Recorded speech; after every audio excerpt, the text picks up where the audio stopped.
আন্তর্জালের অন্তর্জালা net বিগড়ে আছে, বারবার বন্ধ হয়ে যাচ্ছে। চেষ্টা করছি। নমস্কার, আবারও শুরু করছি মানুষ সংবাদ ফেসবুক লাইভ। এই বিষয়ে এর আগে অনেকবার বলেছি, আবার আজকেও বলছি। সাহিত্য চর্চায় সাহিত্য কোথায়? সাহিত্য চর্চা, এখন চর্চার ব্যুৎপত্তিগত মানে দেখতে গেলে অনেক কিছু বলতে হবে।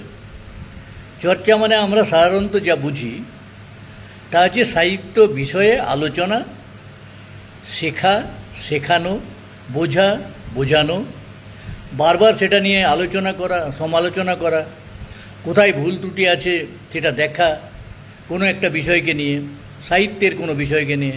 তো কবিতা হতে পারে, গল্প হতে পারে, প্রবন্ধ হতে পারে, অন্য কিছু হতে পারে।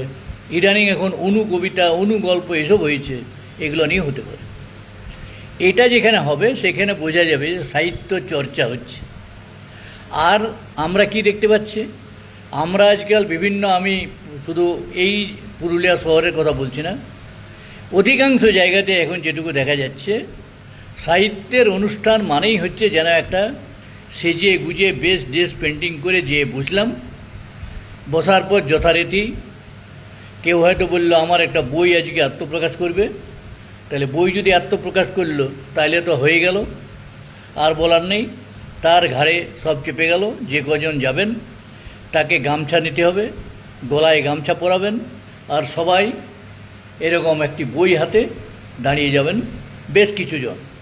ইদানিং আবার দেখা যাচ্ছে যে ওই সংখ্যাটা ধীরে ধীরে গোটা মঞ্চ বেড়ে যাচ্ছে। মঞ্চ মানে এমনকি 20 জন 25 জনও হয়ে যাচ্ছে, সবাই একটা করে। এতে লাভ দু রকমের। এক হচ্ছে যারা এরকম দাঁড়ালেন তারা বইটি বিনা পয়সা পেয়ে গেলেন, তিনি পড়বেন না, একদম গ্যারেন্টি দিয়ে বলা যায়।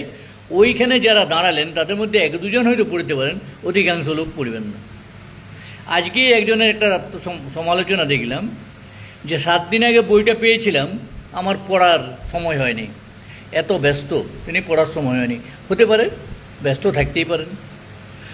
আর আমাকে যারা বই দিয়ে যান, আমি আমার ব্যক্তিগত কথা বলবি, যারা আমার কাছে বই ছাপান তাদের বইটা তো আমি আগেই দেখিনি, কিন্তু যারা আমাকে বই দিয়ে যান তাদের বইটি না পড়ে শেষ করা পর্যন্ত আমার কিন্তু শান্তি নেই। আমি বুঝি কম, কবিতা হলে তো একদমই বুঝি না, তবুও 2-4 কথা বলার চেষ্টা করি। কিছুদিন আগে যেমন কিছু কিছু কবিতা সম্পর্কে বলেছি, আমার কথা কেউ সাহিত্য হিসাবে তো ধরবে না। আমি ওই পাগলের প্রলাপ কিছু বলে গেলাম, আমি ওই শব্দগুলো কিছু বুঝি। সাহিত্যের অন্তরে যে কবির কথা সেগুলো আমি অত বুঝি না। আমি শব্দগুলো, শব্দ চয়ন ইত্যাদি, ছন্দতন্দ বুঝি না। আমি ছন্দবদ্ধ, ওই অন্তমিল, মধ্যমিল, অগ্রমিল, তেলমিল, ডালমিল, এসব আমি বুঝি না। এগুলো আমার বোঝার ক্ষমতা নেই, আমি স্বীকার করি। এগুলো আমার দুর্বলতা, কারণ আমি সাহিত্য কোনদিন ওইভাবে করিনি। আমি কোনো কবিতা লিখিনি, আমি 2-1টা উপন্যাস লিখেছি, গল্পও খুব একটা লিখেছি এমন নয়, উপন্যাস 2-3টে বই আমি করেছি। আমি মূলত প্রবন্ধের লোক। যেহেতু সংবাদপত্রের সম্পাদনা করি, আমাকে অনেক কিছু করতে হয়, অনেক কিছু লিখতে হয়, অনেক কিছু দেখতে হয়, অনেক জায়গায় যেতে হয়, অনেক কিছু তথ্য সংগ্রহ করতে হয়। চলতে ফিরতে আমি যেখানে যাই সেখানেই কিছু তথ্য সংগ্রহ করি। কোনো গ্রামের ভিতর দিয়ে যাচ্ছি, গ্রামের বিভিন্ন জিনিস দেখে আমি কিছু তথ্য সংগ্রহ করি। কোনো শহরের ভিতর দিচ্ছে, শহরের প্রথম থেকে দেখতে দেখতে সে কেমনভাবে দোকান চলছে, কেমনভাবে লোক চলাফেরা করছে, কোথায় বাস দাঁড়াচ্ছে, কোথায় রিক্সা দাঁড়াচ্ছে, কোথায় টেম্পু দাঁড়াচ্ছে, এসবগুলো আমি দেখি। মানুষের চালচলন দেখি, দোকানে কিভাবে ভিড় হচ্ছে না হচ্ছে, কারো ভিড় হচ্ছে কি না, বাজার কেমন আছে, এগুলো সব আমার দেখার আওতার মধ্যে পড়ে আমি এবং দেখি। আমি শুধু ওই এর মতো বকবক করতে করতে আর এগিয়ে চলে গেলাম, এসব আমার রুচি নেই। আমি দেখি, দেখার পিছনে অনেক কারণ সেইগুলোই আমার লেখাতে আবার ফিরে আসে। সম্পাদকীয়তে ফিরে আসে, উত্তর সম্পাদকীয়তে ফিরে আসে, এবং উত্তর সম্পাদকীয় ছাড়াও আরও কিছু ফিচার ইত্যাদি আমার লেখা বেরোয়। কিছু গল্প কাহিনী বেরোয়, কল্প কাহিনী কিন্তু নয়, গল্প কাহিনী, কল্প নয়। কল্পনার মধ্যে আমি বাস করি না, আমি কল্পনা করতে পারি না, আমার কল্পনা শক্তি নেই। কারণ আমার কাব্য ভাব নেই, তো কল্পনা শক্তি আসবে কোথার থেকে? আমার ভাবই নেই, কোনো ভাব বলে আমার কোনো বস্তু নেই, কাজে আমি ভাবতাম আমার নেই। আমি যেটুকু দেখি আমি সেটুকু লিখি, আমার তথ্যের উপর ভিত্তি করে সমস্ত লেখা। সেই হিসাবে বলতে পারি যে ইদানিং যে সাহিত্য চর্চা হচ্ছে এখানে সাহিত্যবাদ। আপনি দেখুন যেখানে সাহিত্য চর্চা হচ্ছে সেখানে কি হচ্ছে, হয়তো কোনো পত্রিকার আত্মপ্রকাশ হচ্ছে, খুব ভালো, আত্মপ্রকাশ করুন, কবিতা লিখুন, গল্প লিখুন, উপন্যাস লিখুন, প্রবন্ধ লিখুন, তার বই করুন, বই পাবলিশ হোক, বইয়ের আত্মপ্রকাশ হোক, তাতে আপনি 2-4 জন 10 জনকে দাঁড় করালেন, ঠিক আছে। তারপরে কি হচ্ছে না, তাদেরকে একটা করে উত্তরীয় পড়িয়ে দিচ্ছে। উত্তরীয় কি, উত্তরীয় ওগুলোকে বলে না, উত্তরীয় হচ্ছে কাঁধে একদিকে যেগুলো থাকে তাকে উত্তরীয় বলে। উত্তরীয় কখনো ওইরকম ওটা রাজনৈতিক দলের ওটা গলায় এরকম করে ঝুলিয়ে দিল, কি গলায় দড়ি নিবে না কি কোনোদিন? এটা বাপ 14 পুরুষের কালে আমি কোনোদিন দেখিনি। আমি বহু সাহিত্য সভা আগে দেখেছি, বহু জায়গায়, বইমেলাতেও দেখেছি, এমনি ওই আমাদের দারভাঙ্গা হলেও দেখেছি, কলকাতা ইউনিভার্সিটির, আর আরও অনেকগুলো জায়গাতে এই আমি দেখছি, নামগুলো তো আমার সব এখন মনে পড়ছে না। বিদ্যাসাগর ইউনিভার্সিটিতেও আমি একবার দেখেছি, কল্যাণী ইউনিভার্সিটিতেও আমি একবার দেখেছি, এরকম অনেক জায়গায় দেখেছি। কবি সভা, সাহিত্য সভা, আর নন্দন চত্বরে তো সাহিত্য সভা মানে গুটি কথাগুলো ওই সামনে মানে মঞ্চে 8-10 জন বসে থাকে, সামনে 2-3 জন 4 জন। কারণ কখনো আপনি মঞ্চের উপরের ছবি কোথাও কারো পোস্টে দেখতে পাবেন না। দেখতে পাবেন কি না, মঞ্চে কে কাকে উত্তরীয় পড়াচ্ছে, মানে উত্তরীয় গামছাই বলুন আর উত্তরীয় বলুন, এরকম করে গলায় দিয়ে দিল। আর আজকাল ওই রকম পরেই অনেকে ওই অনুষ্ঠানে যাচ্ছে, তার কারণ ওই পরে যাওয়াটার উপরেই আর একটা পরিয়ে দেওয়া হবে, তাহলেই তিনি তত বড় সাহিত্যিক। যার গলায় উত্তরীয় তিনি সাহিত্যিক, যার গলায় উত্তরীয় নেই মানে গামছা নেই, উত্তরীয়কে আমি গামছা বলে, মাফ করবেন আমি গামছা বলছি, কারণ আজকাল গামছাই হচ্ছে, আজকাল ওই রং বেরঙের গামছা এবং গয়া থেকে আসা গামছা। এখানকার গামছা টামছা আজকাল বাঁকুড়ার গামছা এখানে খুব একটা আসে না, কারণ এটার দাম বেশি, ওই বেশি দাম দিয়ে কেনার রুচি নেই, বা যোগ্যতা আছে কিনা আমি জানি না, ক্ষমতা আছে কিনা আমি জানি না, তবে রুচি নেই হয়তো। এটা সস্তায় পাওয়া যায়, গয়ার গামছা এখন খুব ভালো, গয়ার গামছা অনেক কাজে লাগে। ধরুন সবচেয়ে বেশি আপনার কীর্তনের সময় লাগে, ঘাট সারতে লাগে, পূজায় লাগে, পিণ্ডদানে লাগে, সব কিছুতেই এখন গামছা লাগে। গামছা বিরাট কাজের জিনিস। আর যারা একটু এলিট তারা আজকাল গামছায় গাতা মুছে না, তারা ওই চপ করে নিল তোয়ালেতে, মানে ওরা মুছামুছির মধ্যে নেই, এই জাস্ট চপ তোয়ালেতে করে নিল। কাজে তোয়ালেতে কোথাও বিনা পয়সায় পাওয়া যাবে না, তোলা গেলে কিনতে হবে। এখন গামছা হচ্ছে সহজলভ্য, গয়ার গামছা সস্তা দামে, সস্তায় পুষ্টিকর, কাজে গামছা সবাইকে একটা গলায় ঝুলিয়ে দাও। সাহিত্য চর্চার এটা হচ্ছে 70%, এবং বাকি 30%-এ কী হবে না, 2-1 জন উগ্রবক্তা, অগ্রবক্তা, উগ্রবক্তা, বাজে বক্তা, গবেষক, সাহিত্যিক মানে ঘোষিত সাহিত্যিক তারা আছেন, তারা কিছু কথা বলে যাবেন। একই কথা আপনি যদি 100টা পরপর ওর অনুষ্ঠানে শুনেন তাহলে কথাগুলো সবসময় একই বলেন, একই কথা প্রতিবার বলে যান, এটা হচ্ছে তাদের কথা। বড় বড় সাহিত্যিক সব, কেউ অমুক জায়গার থেকে এসছেন, কেউ অমুক জায়গার থেকে এসছেন, কেউ অমুক গবেষণা করেছেন, কেউ ঢেঁকি করেছেন, কেউ কুলার কটা বাঁশ থাকে সেটা লিখেছেন, কেউ কোনো গ্রামে মন্দিরে গেছেন, কটা মন্দির আছে লিখেছেন, মন্দিরের ছবি দিয়ে দিয়েছেন, ফের সেলফি দিয়ে দিয়েছেন। বিরাট গবেষক, ক্ষেত্র সমীক্ষক, গবেষক, এগুলো হচ্ছে তাদের অমুক জায়গায় অমুক দেখলাম, তমুক জায়গায় তমুক দেখলাম, এগুলো হচ্ছে বক্তব্য। এরপর কি হবে না, কবিতা পাঠ হবে। কবিতা পাঠ করে যাচ্ছেন, অং অং অং বং বং, বাইরে মানে যার খুশি বলে গেলাম, কেউ শুনছে না, সবাই মোবাইল ধরে বসে আছে, কেউ ছবি তুলছে, কেউ মোবাইল দেখছে, কেউ কথা বলছে, ডিস্টারবেন্স, শোনার কোনো উপায় নেই, কী বলে গেছে শোনা যায় না।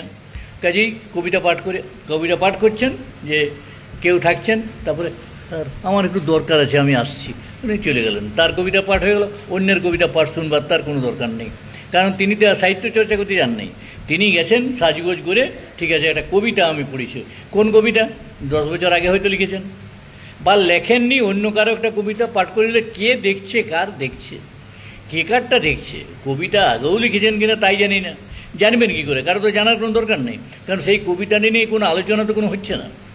কবিতা একটা পাঠ করে গেলেন, কবি অমুক কবি আগের থেকেই ঘোষণা, এরপর আপনার মঞ্চে আসছেন কবিতা পাঠ করতে, কবি অমুক, কে তাকে কবি করলো জানা নেই, তিনি কবি কিনা জানা নেই, নিজে স্বঘোষিত কবি। এরপর আসছেন বিখ্যাত গবেষক, উনি বিষয়ে কিছু বলবেন, এরপর আসছেন বিখ্যাত ক্ষেত্র সমীক্ষক, উনি এরপর কিছু বলবেন, কিন্তু কেউ কারো কথা শুনছে না, সবাই মোবাইল নিয়ে ব্যস্ত, সব মোবাইল নিয়ে ব্যস্ত। গায়ে যন্ত্রণা হয় এই সমস্ত লোকের, অনেকেই তো এই সমস্ত যারা অনুষ্ঠানে ঘুরে বেড়াচ্ছেন হরিবোল পার্টির মতো, তারা কিন্তু আমাদের মানভূম সংবাদের অনুষ্ঠানে মাঝে মধ্যে আসেন, এসে তাদের বড় বিপদ হয়। কী বিপদ?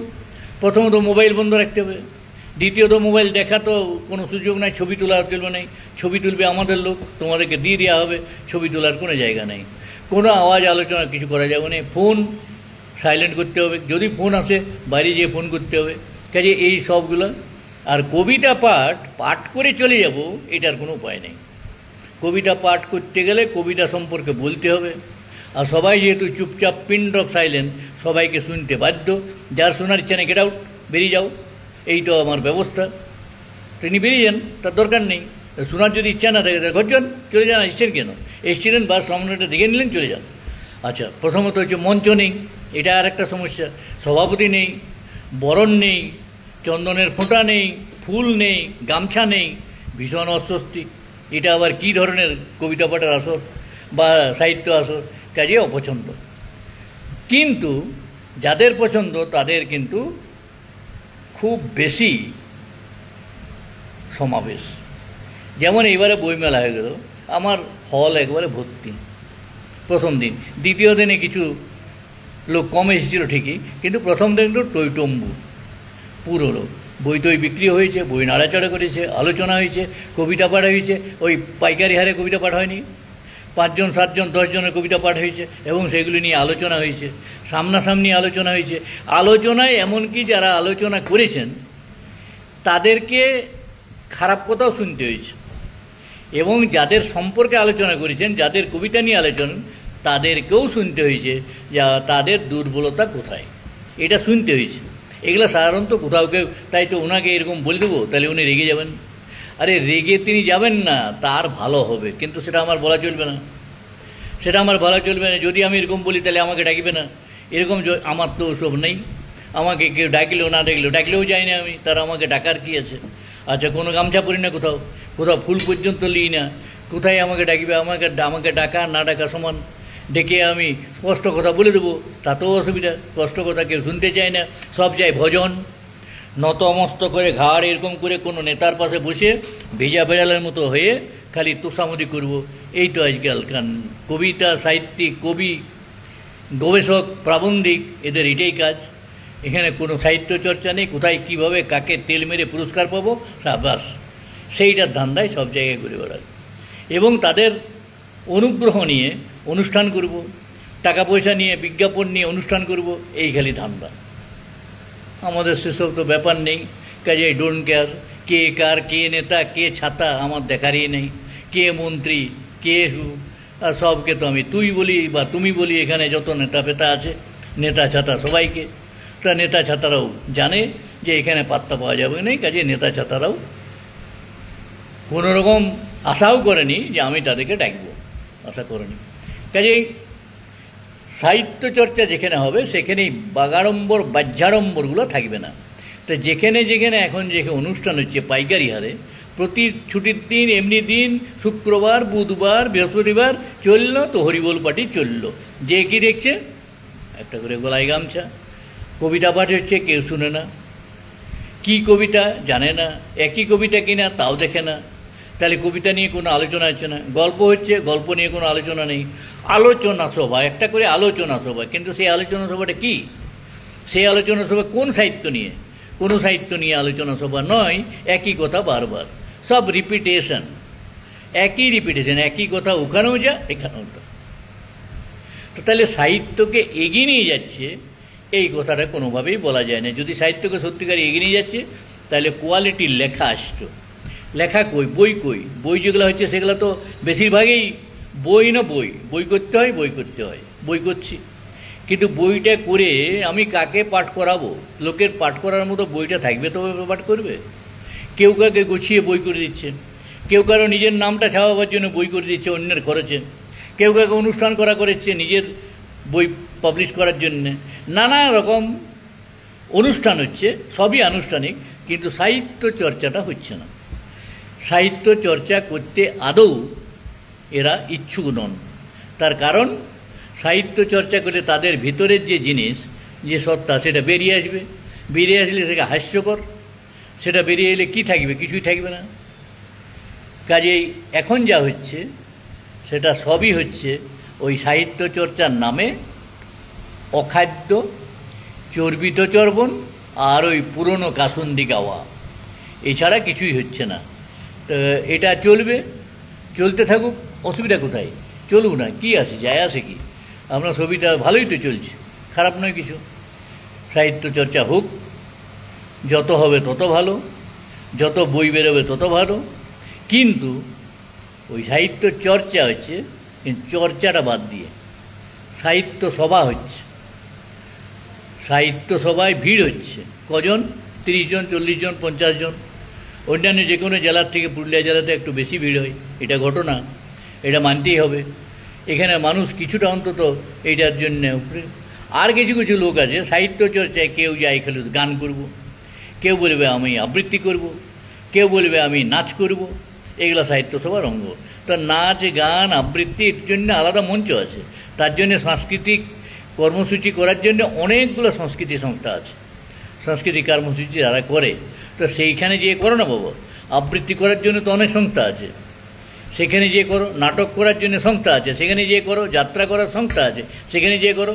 তো সাহিত্যের মধ্যে এসে, সাহিত্য সভা করতে এসে নাটকটা নিয়ে আলোচনা করুন। নাটক করতে যাবে কেন?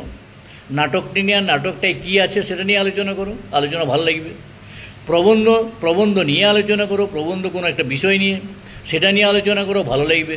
কিন্তু সেই আমি কবে ঘি খেয়েছিলাম, আমার কবে সেই আমি ছোটোবেলায় যেমন ওই 1 টাকা কেজি, 1 টাকায় 1 বস্তা চাল কিনেছি, সেই চালটা আমি নিয়ে এসেছি, সেই গল্প এখনও করেই যাচ্ছেন।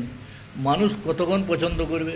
তার জন্যে কী হচ্ছে, একটা সভাতে যদি লোক আসছে, পরের সভায় লোক আসছে না, অন্য লোক আসছে।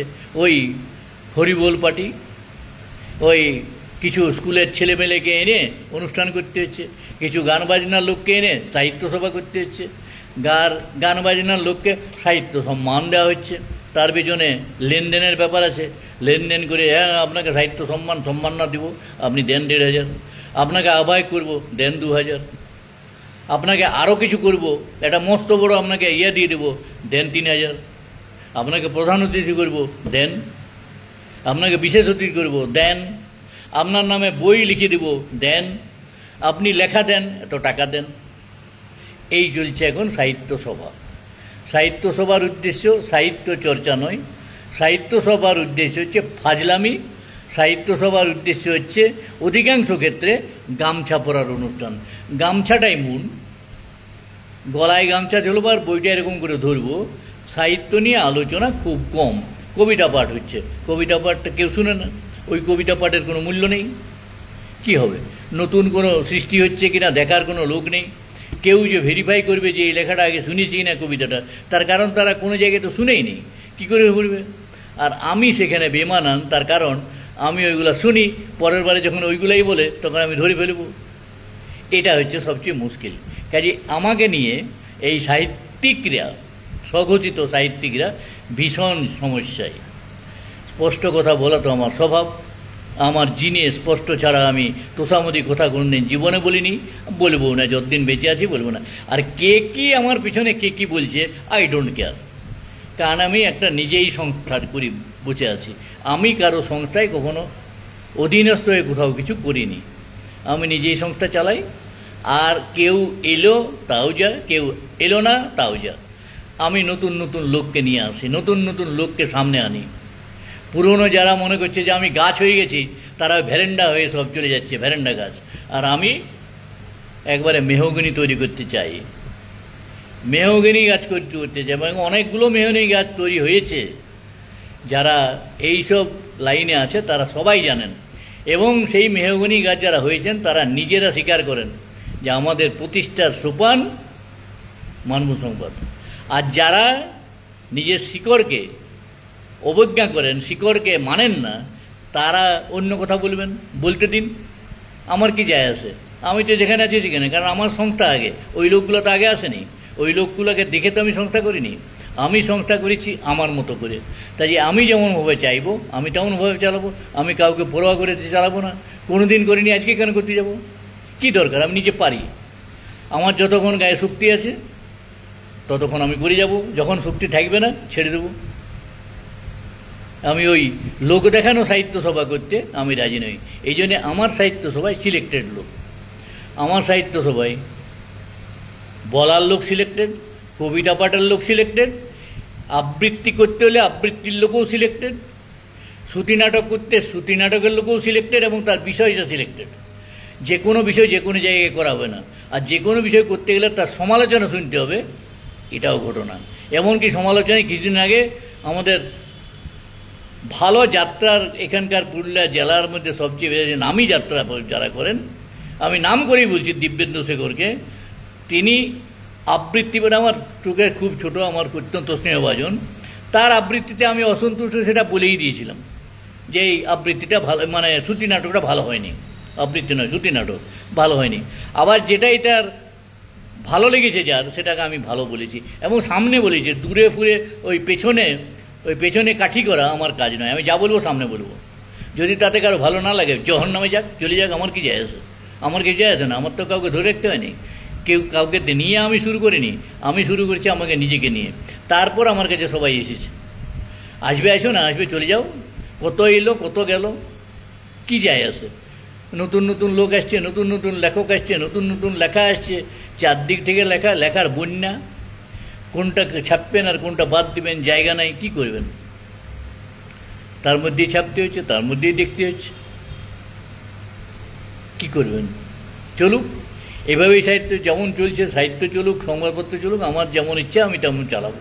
আমি কারো কথাই চলবো না, আমি কি বলবো কারো মন রেখে বলা আমার কোনো অভ্যাস নেই। কার কি মনে হলো, কে কি বললো, ও যায় আসে না কিছু, যা খুশি বল যাও, আই ডোন্ট কেয়ার।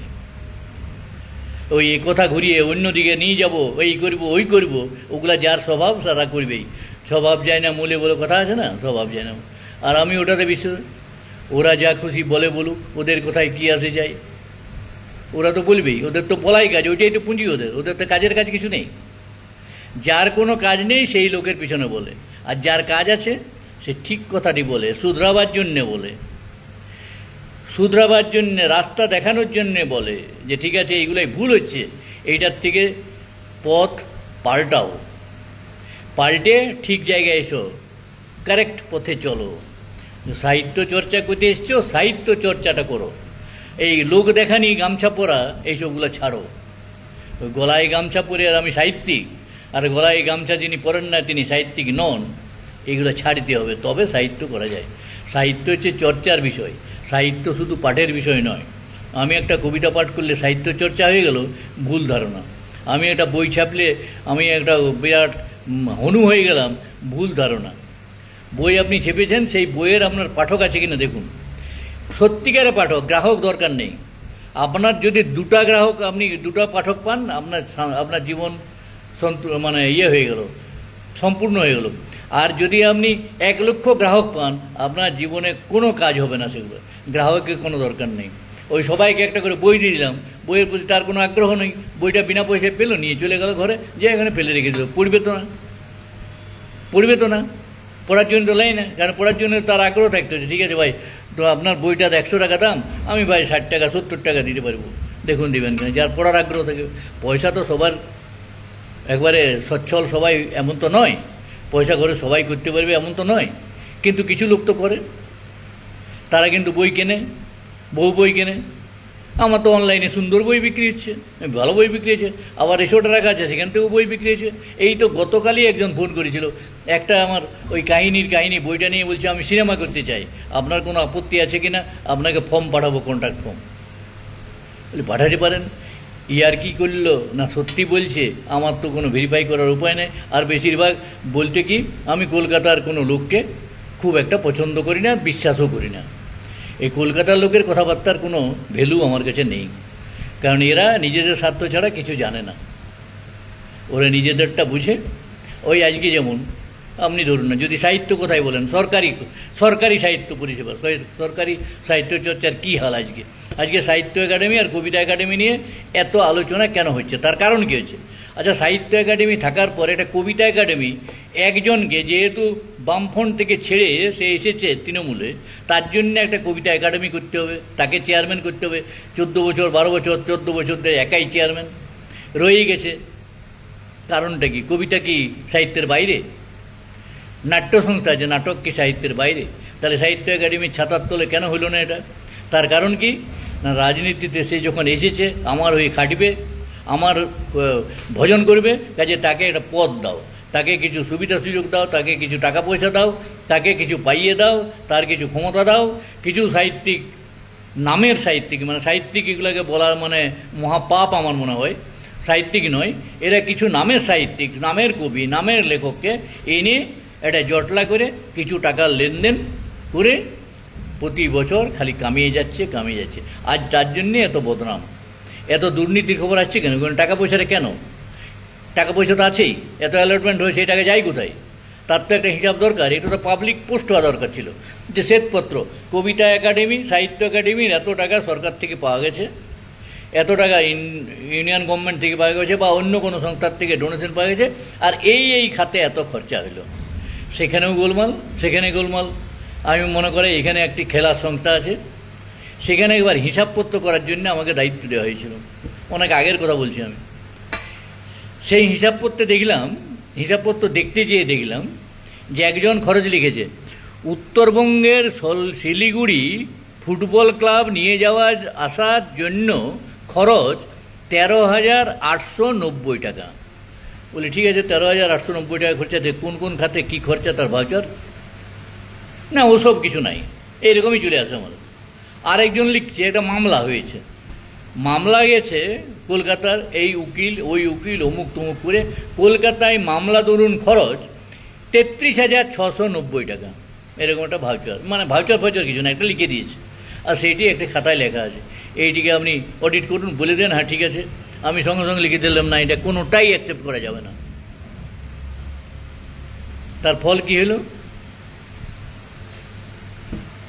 আমাকে সাইফার করে অন্য একজন অডিটারকে কিছু পয়সা দিয়ে, মানে চার্টার্ড অ্যাকাউন্টেন্ট অডিটারকে পয়সা দিয়ে সে অডিট পাস হয়ে গেল। আজকাল তো পঞ্চায়েতের মতো অবস্থা, পঞ্চায়েত সমিতির মতো অডিট হয় হোটেলে বসে।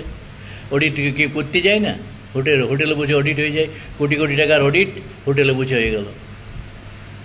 এই যেমন কিছুদিন আগে একটা টিম এসেছিল অডিট করবে, অডিট মানে এখানে একটা কোনো সংস্থা ওদের বেশ কিছু টাকা দিচ্ছে, তার একটা করবে, পঞ্চায়েতে ঘুরলো, খেলো দিলো, আরাম করলো, কোথায় ঘুরতে গেল, অমুক গেল তমুক গেল, হয়ে গেল। এরকমই চলে। তো সাহিত্য ক্ষেত্র হয়েছে তাই, তার জন্যে আজকে এত বদনাম, আজকে এত সমালোচনা। কিন্তু সমালোচনাতে কোনো তাদের ভ্রুক্ষেপ নেই, তারা যেখানে ছিল সেখানেই আছে, সেটাই থাকবে। আর আমি যে কথাগুলো বলছি সেটা বলার পরও এই সাহিত্য চর্চায় যারা যুক্ত আছে তারা সেখানেই থাকবে, সেই একই কাজ করবে। ওই ল্যাজ ধরে থাকলে, ল্যাজ যতক্ষণ আপনি টেনে থাকবেন ততক্ষণ তার সোজা, যেই ছেড়ে দিবেন আবার একই চলতে থাকবে। তবু বলে তো যেতে হবে, চুপ থাকলে হবে না। যদি কিছুটা শুধরে, যদি কিছু মানুষ অন্তত শুধরে, তাহলেও লাভ। তাহলে এই হরিবোল যেটা চলছে সেটা অন্তত কিছুটা হলেও কমবে, এবং কমার যতটা কমবে সাহিত্যের ততটা উন্নতি হবে, যতটা কমবে ততটা। এইসব জায়গায় যত কম লোক যাবে তত সাহিত্যের উন্নতি হবে, এটা আমি গ্যারেন্টি দিই। কারণ তারা সময় পাবে, লেখালেখির মধ্যে থাকবে। কারণ লেখাটা তো একটা অভ্যাস, যদি তার লেখার উপরে অভ্যাস থাকে, লেখাটা আমার দরকার জরুরি, তাহলে তারা ওই সময়টা নষ্ট করবে না ওইসব জায়গায় যেয়ে। ওইসব জায়গায় যাওয়া মানে তো একটা দিন চলে গেল, পুরো দিন চলে যাবে। যেখানে যদি সাহিত্য চর্চা, এখান থেকে হয়তো 70 কিলোমিটার দূরে একটা সাহিত্য সভা হচ্ছে, ওই কবিতাটা পড়বে আর চলে আসবে, আলোচনা তো কিছু হবে না, আর চর্চাও কিছু হবে না। ওইটা করার জন্য 200, 300, 400 টাকা করে গাড়ি ভাড়া দিয়ে হায়রান হয়ে সেখানে গেল, আবার ফিরে এলো, সময়টাই চলে গেল, সে টায়ার্ড হয়ে গেল, একদিন গেল তো 2 দিন রেস্ট নেবে। তো লিখবে কখন? লেখার সময় কোথায়? লেখার তো সময় চাই, সুস্থ মানসিকতা চাই, রেস্ট চাই, তবে না ভাবনা চিন্তা করার তো সময় চাই। সবাই তো ওই আমার মতো সম্পাদকের সঙ্গে সঙ্গে ফটাফট লিখে দিলে সবাই পারে না, আর সবাই পারবে না। সম্পাদক হলে আলাদা জিনিস। সাহিত্য চর্চা করতে গেলে, কবিতা যদি সৃষ্টি করতে হয়, কাব্য সৃষ্টি করতে হয়, তাহলে আপনাকে সময় লাগবে। গল্প যদিও লেখা যায়, কবিতা লেখা যাবে না, আর প্রবন্ধ তো লেখাই যাবে না। প্রবন্ধ না খাটি খুঁটে পবিত্র লেখা যায় না। কাজেই চলবে, চলছে, আগামী দিনেও চলবে। আর আমরা যেগুলো বলছি, আমি যেগুলো বলছি সেগুলো বলবে ওরকম অনেক বলে, ছাড়ো, আমার বয়ে গেল। আমি তো বলছি যারা শুনবার তারা ঠিক শুনছে। এই যে শক্তিবাবু মন দিয়ে শুনছেন, কথাগুলো শুনছেন, নিশ্চয়ই তার ভালো লাগছে, না থাকলে এতক্ষণ চলে যেতেন। আরও অনেকেই শুনছেন, কেউ কমেন্ট করেন, কেউ কমেন্ট করেন না, কেউ ক্লিক করেন, কেউ ক্লিক করেন না, পরে ফোন করে বলেন এই কথাগুলো শুনলাম, খুব ভালো লাগলো। কেউ বললো না না, এটা একবারে ডাইরেক্ট আপনি বলে দিলেন। কেউ তো বলছেই, বলুন, যে যা খুশি বলুন, আমি বলে যাব। আমি যতক্ষণ এই ক্ষেত্রে আছি ততক্ষণ আমার কাজ আমি করে যাব। কে কি বললো আই ডোন্ট কেয়ার, আমার ওগুলো কিছু যায় আসে না, যা খুশি বল যা, তোদের ক্ষমতা নেই বলে তোরা বলছিস। আমার বিশ্বাস, আমার সমালোচনা যদি করে তাহলে বুঝতে হবে আমি রাইট পথে আছি। যারা আমার সমালোচনা করছে তারা জানে যে আমি রাইট কথাগুলো বলছি, সেই জন্যই তারা সমালোচনা করছে। আমি যদি রাইট কথা না বলতাম তাহলে তারা সমালোচনা করতে পারতো না। কাজেই আমি সমালোচনা করে যাব, যেখানে খারাপ দেখব সেটা আমি বলে যাব। এটা আমার অভ্যাস, এটাই আমার মানসিকতা, এটাই আমার জিনেটিক অভ্যাস। আজকের আলোচনায় যারা ছিলেন, যারা চুপি সারে দেখেছেন, শুনেছেন, তাদের সকলকে আমার কৃতজ্ঞতা, ধন্যবাদ। ভালো থাকুন।